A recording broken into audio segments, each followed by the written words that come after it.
Good morning student. तो अपने लोग यूनिट एंड डायमेंशन पढ़ रहे थे, तो उसमें पढ़ लिए थे यूनिट एंड डायमेंशन का जो है डायमेंशन निकालना, कैसे डायमेंशन निकालते हैं, और डायमेंशन का प्रॉपर्टीज़ पढ़े थे। तो उससे आगे आज बढ़ेंगे, आगे लिखेंगे use of dimensions, use of dimension या usages of dimensions, usages of dimension, usages of dimension मतलब डायमेंशन के क्या क्या यूज हो सकते हैं, डायमेंशन के क्या क्या यूज हो सकते हैं।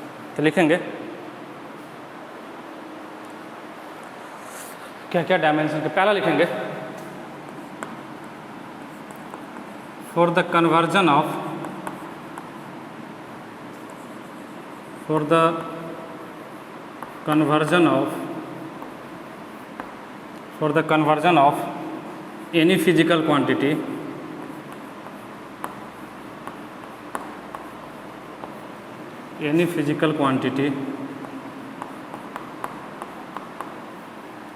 from one unit system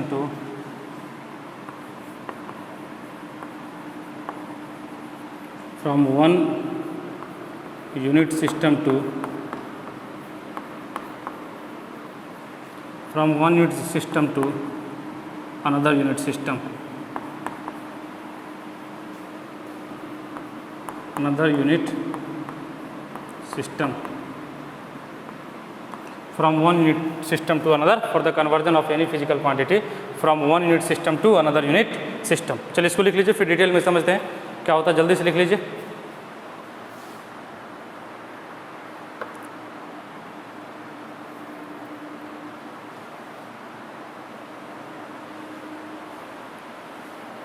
लिख लीजिए, लिख लिए, मिटा दें। चलिए छोड़िए। अपने पास कितने तरह के यूनिट सिस्टम है। जो फेमस यूनिट सिस्टम है वो समझिएगा, जो फेमस यूनिट सिस्टम है वो कौन कौन सा है।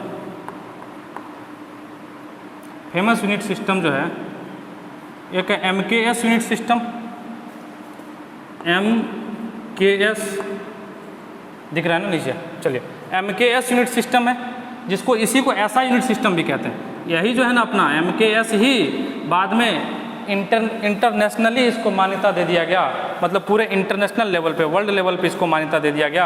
तो इसीलिए इसको ऐसा यूनिट भी बोलते हैं, स्टैंडर्ड इंटरनेशनलाइजेशन। ठीक है, तो ये हो गया अंतर्राष्ट्रीय यूनिट हो गया, ठीक है, इंटरनेशनल यूनिट हो गया, इसीलिए इसको ऐसा बोलते हैं। ये MKS सिस्टम में देखिए जो M है, जो M है वो है मीटर के लिए, वो है मीटर के लिए। M जो है वो है, यहाँ पे लिख पाएंगे, ऊपर कर लेते हैं, थोड़ा सा दिक्कत हो रहा है लिखने में। जो यूनिट सिस्टम हुआ, जो फेमस यूनिट सिस्टम हुआ, हम सिर्फ उसको लिखेंगे। ऐसा नहीं कि सर जितना लिख रहे हैं आप उतना ही यूनिट सिस्टम होता है, नहीं, बहुत सारा यूनिट सिस्टम होता है। ठीक है, जो MKS यूनिट सिस्टम हुआ था इसी को बोला गया ऐसा यूनिट सिस्टम इंटरनेशनल लेवल पे। ठीक है, M जो है यहाँ पे ये मीटर के लिए है, जो K है वो kg के लिए है, किलोग्राम, और S जो है वो सेकंड के लिए है। S जो है वो सेकंड के लिए, मतलब मीटर kg सेकंड। मतलब इस यूनिट सिस्टम में किसी भी चीज़ को जो मेजर करेंगे, लेंथ को मीटर में, मास को kg में, और टाइम को सेकंड में। फिर आता है CGS, C से सेंटीमीटर, G से ग्राम, और S से सेकंड। ठीक है, S से सेकंड। C से सेंटीमीटर, ये सेंटीमीटर है, C से सेंटीमीटर, G से ग्राम, और S से सेकंड, S से सेकंड। एक और फेमस यूनिट सिस्टम है जो ब्रिटिश में खास करके चलता था, FPS सिस्टम। FPS से होता है फिट, कई लोग इसको फुट भी बोलते हैं, कोई दिक्कत नहीं है। Fit, pound, fit, pound, second. इसको फुट भी बोलते हैं, 3 फुट, 4 फुट, या 3 फिट, T होता है, D नहीं, फिट। ठीक है, फिट या फुट। ठीक है, चलिए, तो फिट, पाउंड, सेकंड। ठीक है, तो ये पाउंड, ये फिट जो है ये लेंथ का यूनिट है, लेंथ का। ठीक है, पाउंड जो है वो मास का यूनिट है, और सेकंड तो तीनों में सेम है, और ये टाइम का यूनिट है। चलिए इधर देख लेते हैं कुछ चीज़। ठीक है, सेकंड। 1 मीटर बराबर हो जाता है 100 सेंटीमीटर। लेकिन सर सभी को आता है, क्यों लिख रहे हैं? सही बात है। 1 मीटर इक्वल टू हो जाएगा 100 सेंटीमीटर। मीटर में देख रहे हैं, हाँ, तो 1 मीटर बराबर हो जाएगा 3.28 फीट। 3.28 फीट, ठीक है, तो हो गया। मीटर से आ गए सेंटीमीटर में भी और फीट में भी। चलिए 1 kg इक्वल टू होता है 1000 ग्राम, सभी लोगों को मालूम है। और 1 पाउंड इक्वल टू होता है, पाउंड जो होता है ना वो केजी से छोटा होता है, जो पाउंड होता है ना वो केजी से छोटा होता है। ये होता है 0.454 kg, 0.454 kg। 1 pound equal to 0.454 kg। इसको लिख लीजिए। ये सब छोटा सा, ये सब जानते होंगे आप लोग, ठीक है, बस लिख दिए थोड़ा सा रिवीजन के लिए, ठीक है। अभी क्वेश्चन करेंगे तो और क्लियर होगा। इसको लिख लीजिए।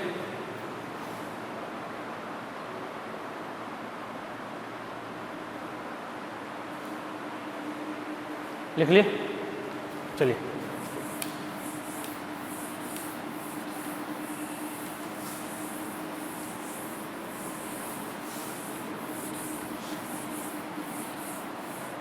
लिखेंगे क्वेश्चन, क्वेश्चन के माध्यम से डिटेल में समझ में आता है। The value of gravitational constant, the value of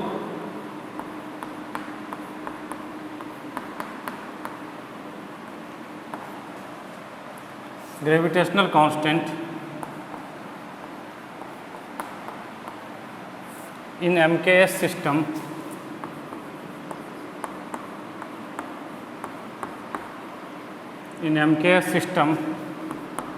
is 6.67 into 10 के पावर -11, पूरा का पूरा लिख लें। 6.67 इंटू 10 के पावर -11, इसका वैल्यू देख लेते हैं। 6.67 इंटू 10 के पावर -11 न्यूटन मीटर स्क्वायर पर kg square. Find its value, find its value in CGS system, in CGS system. बोला गया जो ग्रेविटेशनल कांस्टेंट क्लास 9th में पढ़ेंगे, जी बड़ा वाला जी, 6.67 इंटू 10 के पावर -11 न्यूटन मीटर स्क्वायर पर kg square. Find its value in CGS system. चलिए पहला क्वेश्चन है, हम बना देते हैं, आगे से आप लोग भी ट्राई करेंगे। इसको बनाने का तरीका क्या है समझिएगा। इस तरह के क्वेश्चंस बहुत आते हैं, बहुत पूछे जाते हैं, ठीक है, यूनिट कन्वर्जन का। तो सबसे पहले क्या करेंगे, जो गिवन सिस्टम है उसको मान लेंगे U1 और जिसमें निकालना है उसको मान लेते हैं U2। कोई बोलेगा नहीं सर हम इसको U2 मानेंगे, अरे भाई जो मानना है मानो ना, कोई फ़र्क नहीं पड़ता, आंसर सेम आएगा। तो हम मान लिए कि जो MKS सिस्टम है अपना वो है, उसको मान लिए यूनिट सिस्टम 1, उसको मान लिए यूनिट सिस्टम 1, और जो CGS सिस्टम है उसको मान लिए यूनिट सिस्टम 2, जो CGS सिस्टम है उसको मान लिए यूनिट सिस्टम 2। अब क्या करेंगे समझिए, देखिए यहाँ पे यूनिट दिया हुआ है, तो यूनिट जब दिया होना तो सबसे पहले यहाँ से डायमेंशन निकालना बेहद ज़रूरी है। डायमेंशन निकालना अगर याद है तो कोई दिक्कत नहीं है, नहीं तो यूनिट को देख के डायमेंशन निकालेंगे। क्वेश्चन में यूनिट दिया होगा, ठीक है, तो इससे को देख के डायमेंशन निकाल लेंगे। तो देखिए अब डायमेंशन कैसे निकालते हैं। यूनिट क्या दिया हुआ है, न्यूटन मीटर स्क्वायर पर kg square, newton metre square पर केजी स्क्वायर। तो न्यूटन का क्या होता है mL/t-2, mL/t-2, सही है। मीटर का क्या हो जाएगा L का स्क्वायर, मीटर का क्या हो जाएगा L का स्क्वायर डिवाइडेड बाय केजी का क्या हो जाएगा, केजी, देखिए केजी मास का यूनिट होता है, m का स्क्वायर, क्या हो गया m का स्क्वायर। एक m से एक m कैंसिल हो जाएगा, तो यहाँ बचेगा m के पावर -1, L स्क्वायर और L मिल के L का क्यूब, और यहाँ t के पावर -2, t के पावर -2, ठीक है। ऊपर क्वेश्चन मिटा देते हैं, आप लोग के पास तो क्वेश्चन है ही। चलिए तो इस तरह से अपने लोग डायमेंशन निकाल लिए कि m के पावर -1, L का क्यूब, t के पावर -2। चलिए बहुत अच्छा। अब एक अपने लोग प्रॉपर्टी पढ़े थे कि जो किसी भी यूनिट का, जो किसी भी फिजिकल क्वांटिटी का डायमेंशन होता है वो यूनिट सिस्टम पे डिपेंड नहीं करता है, वो यूनिट सिस्टम पे डिपेंड नहीं करता है। और साथ में ये भी अपने लोग पढ़े थे कि N1 U1 equals to N2U2, मतलब न्यूमेरिकल वैल्यू इंटू यूनिट और numerical value into unit in system 2, numerical value into unit in system 1 दोनों हमेशा कांस्टेंट होता है। तो N1U1 इक्वल्स टू N2U2। चलिए अब देखिए डायमेंशन तो बदलेगा नहीं, U1 अपना MKS है, तो डायमेंशन लिखने के लिए क्या करिए, डायमेंशन है क्या, डायमेंशन कितना निकालें, M-1 L का क्यूब T के पावर -2, सही है। ये यूनिट सिस्टम 1 है तो इसलिए यहाँ 1 लगा लीजिए, 1 लगाएं यूनिट सिस्टम 1 की वजह से, ठीक है। इधर N2 है, N2 लिखिए, M-1 L का क्यूब T के -2, इधर 2 है तो इधर 2 लगा लीजिए। कोई दिक्कत? बिल्कुल नहीं, कोई दिक्कत बिल्कुल नहीं। चलिए इसमें 1 लगा लिए क्योंकि यूनिट सिस्टम 1 में था, इधर 2 लगा लिए क्योंकि यूनिट सिस्टम 2 में था। N1 और N2 ये कांस्टेंट है, ये N1 और N2 कांस्टेंट है। तो अपने लोगों को N1 गिवन है 6.67 × 10 के पावर -11, मतलब numerical value in MKS system is given in the question 6.67 × 10 के power -11 and we have to find the numerical value in the system 2 which is the CGS system, it means finally we have to calculate, we have to find the value of N2। चलिए इसको मिटा दें, लिख लिया है। चलिए देखिए ध्यान से, N1 इक्वल्स टू क्या हो जाएगा, N2, इस तीनों को चुपके से उधर सड़का दीजिए, इसको मार के बोलिए उधर जाओ, हमको N1 निकालना है ना या N2 निकालना है, N2 निकालना है तो N2 लिखिए, N2 निकालना है तो N2 इक्वल्स टू N1, इसको बोलिए इधर से भागो क्योंकि हमको N2 निकालना है, इधर भागो नीचे, तो इधर क्या होगा, इसके साथ मल्टीप्लाई में है तो ये इधर नीचे में आ जाएगा, तो हो जाएगा M1/M2, दोनों के पावर -1 है तो पावर में -1, L1/L2, दोनों का क्यूब है तो क्यूब, T1/T2, दोनों के पावर में -2 है तो -2। कोई दिक्कत यहाँ तक कोई दिक्कत? बिल्कुल नहीं, कोई दिक्कत नहीं। तो N2 इक्वल्स टू क्या हो जाएगा, N1 का वैल्यू गिवन है क्वेश्चन में, वहाँ से उठा के यहाँ फेंकिए तो 6.67 × 10 के पावर -11। M1 क्या है, मास है यूनिट सिस्टम 1 में, अरे M1 मास है यूनिट सिस्टम 1 में, इसको कैलकुलेट करते हैं केजी में तो इसको डालते हैं केजी। अरे सोचिए ना, M1 कौन था, MKS सिस्टम, MKS में मास का यूनिट केजी। CGS सिस्टम में मास का 2 क्या है, CGS है तो ग्राम के power -1। Length L1 MKS system में मीटर, L2 सिस्टम में मतलब 2 सिस्टम में सेंटीमीटर, पावर में 3। टाइम ऊपर में 1 सिस्टम में सेकेंड में भी सेकेंड, पावर में -2। बहुत अच्छा, बहुत बढ़िया।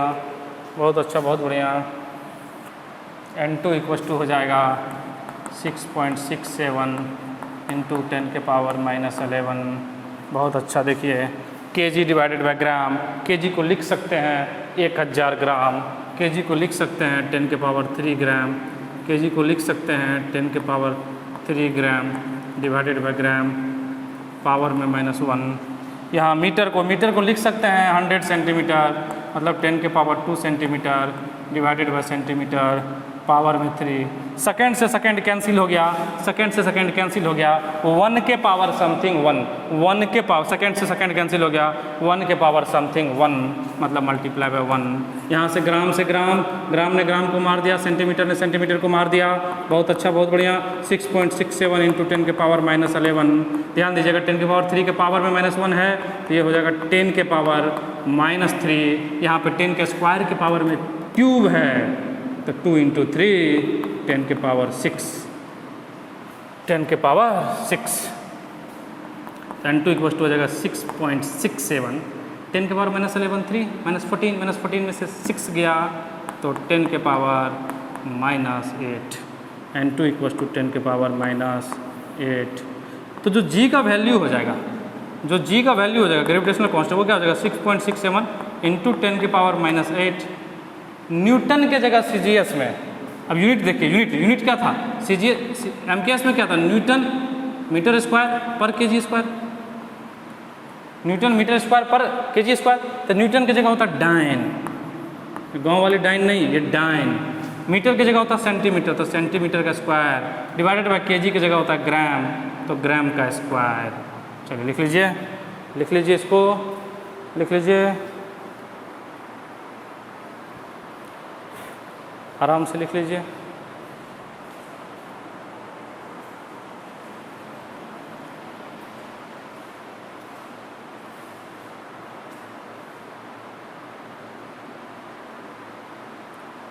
आराम से लिख लीजिए।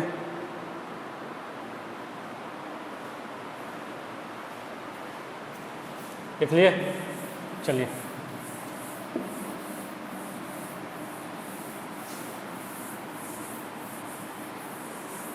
पता चला इस टाइप के क्वेश्चन को कैसे करना है? बिल्कुल पता चला सर, कर लेंगे, बिल्कुल कर लेंगे।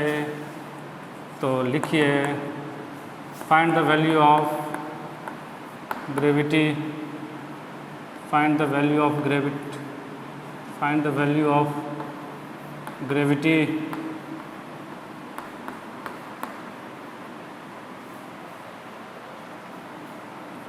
G equals to 9.8 metre per second square in CGS system,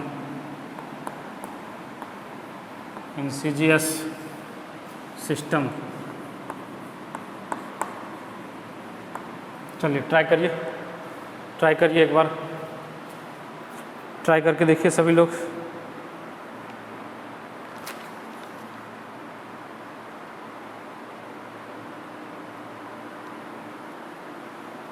try करके देखिए, बहुत ही आसान क्वेश्चन है, तुरंत तुरंत करेंगे इसको। सॉल्यूशन, MKS सिस्टम को U1 मानिए, MKS में दिया हुआ, देखिए G इक्वल्स टू कितना दिया हुआ है 9.8 मीटर पर सेकंड। मीटर पर सेकंड स्क्वायर किसका यूनिट है? MKS का। मीटर पर सेकंड स्क्वायर किसका यूनिट है? MKS का। तो तुरंत तुरंत क्या हो जाएगा? MKS सिस्टम या ऐसा सिस्टम जो मानना है मानिए, इसको U1 मानेंगे, जो CGS है इसको क्या मानेंगे? U2 मान लिए, उल्टा भी करेंगे तो कोई दिक्कत नहीं, ठीक है। चलिए बहुत अच्छा, मीटर पर सेकंड स्क्वायर है, इसका यूनिट निकालना हो तो मीटर के लिए L, सेकंड स्क्वायर के लिए T स्क्वायर, LT-2, कोई दिक्कत नहीं सर? नहीं सर, बिल्कुल दिक्कत नहीं है। चलिए N1 U1 equals to N2 U2, कई लोग सोच रहे अपने से बोलते हैं, अपने कहते हैं दिक्कत नहीं है। अरे दिक्कत होगा तो कमेंट में बोलिएगा, ठीक है, या मैसेज करिएगा डायरेक्ट व्हाट्सएप पे। चलिए N1 U1 equals to N2 U2, चलिए क्या निकालना है? N1 U1 dimension dimension dimension LT-2, LT-2 unit system 1 है तो 1 लगा दीजिए। N2 LT-2 है तो यहाँ 2 लगा दीजिए दोनों जगह, क्या दिक्कत है? चलिए N2 निकालना है तो N2 इक्वल्स टू क्या हो जाएगा? N1 L1 बाई L2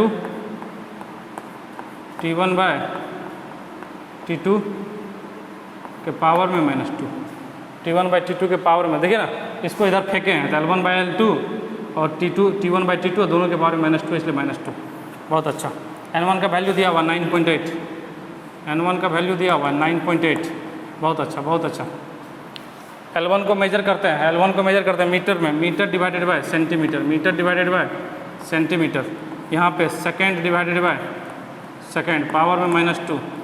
चलिए N2 इक्वल्स टू 9.8, मीटर को लिख सकते हैं 100 centimetre, 100 centimetre divided by centimetre, second से सेकेंड कट गया, 1 के पावर 1, सेंटीमीटर सेंटीमीटर कट गया, N2 इक्वल्स टू हो गया 980, तो G का वैल्यू हो गया 980। मीटर की जगह क्या आ जाएगा? सेंटीमीटर पर सेकेंड स्क्वायर। चलिए लिख लीजिए इसको, तेजी में लिख लीजिए।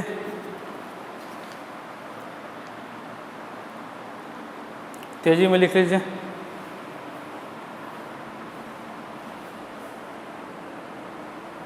तेजी में लिख लीजिए।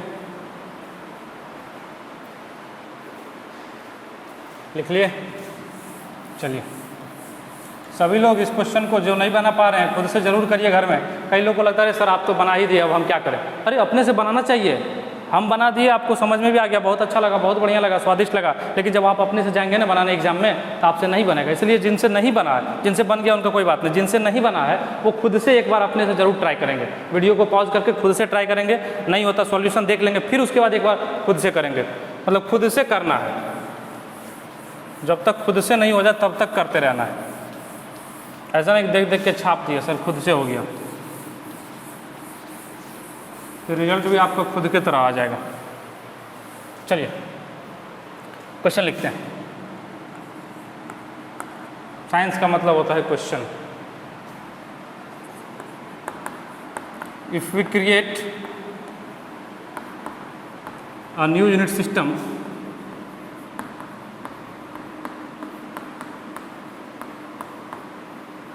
if we create a new unit system in which unit of length is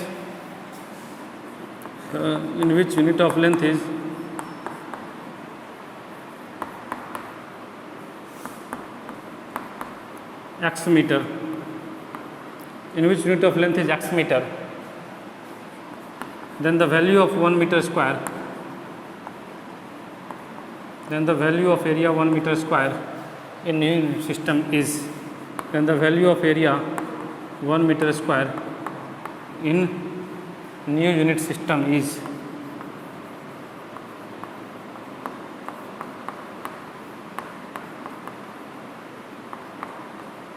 चलिए बनाइए। वैसे इस क्वेश्चन में 4 ऑप्शन भी था, लेकिन हम ऑप्शन नहीं दे रहे, आप लोग बताइए क्या होगा। आप लोग बताइए क्या होगा।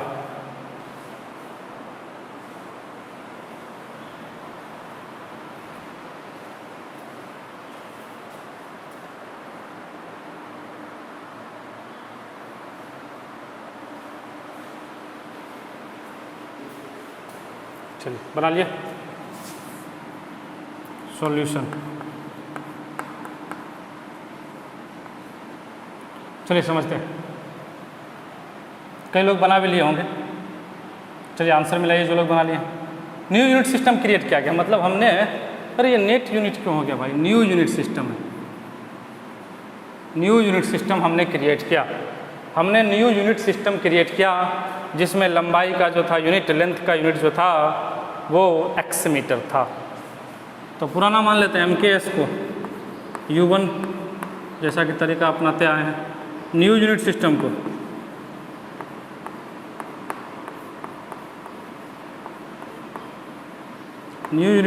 U2 सही है। मीटर स्क्वायर है, डायमेंशन क्या हो जाएगा L का स्क्वायर। कोई दिक्कत नहीं सर, बिल्कुल नहीं।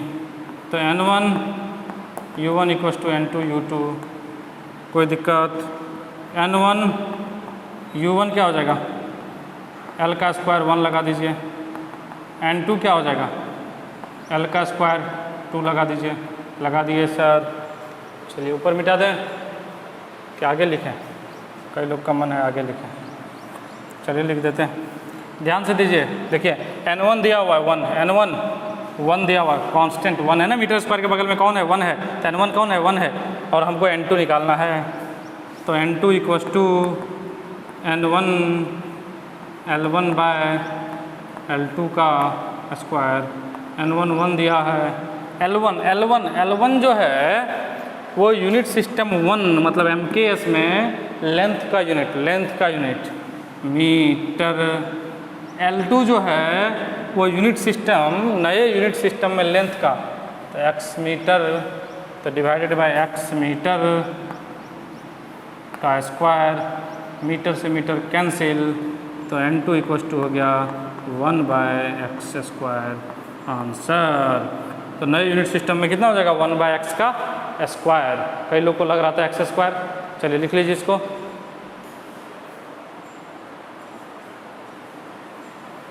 लिख लीजिए।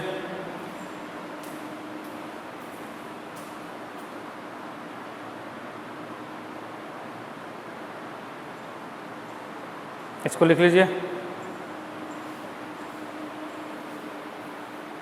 कई लोगों को लग रहा था सर x स्क्वायर आंसर होगा, नहीं हुआ ना, 1 बाय x स्क्वायर हो गया। चलिए लिख लिए, मिटा दें। चलिए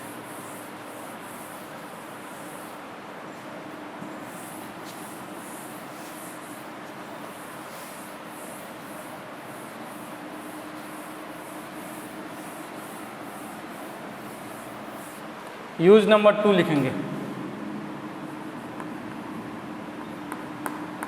यूज लिखे थे ना, यूजेज 1 लिखे थे, यूज 2 लिखेंगे यूज 2, ये 2, ये वाला 2, यूज 2, ठीक है। For defining the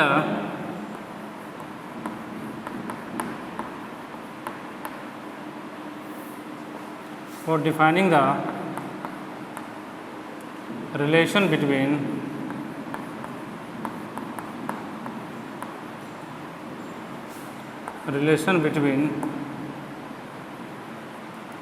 different physical quantities,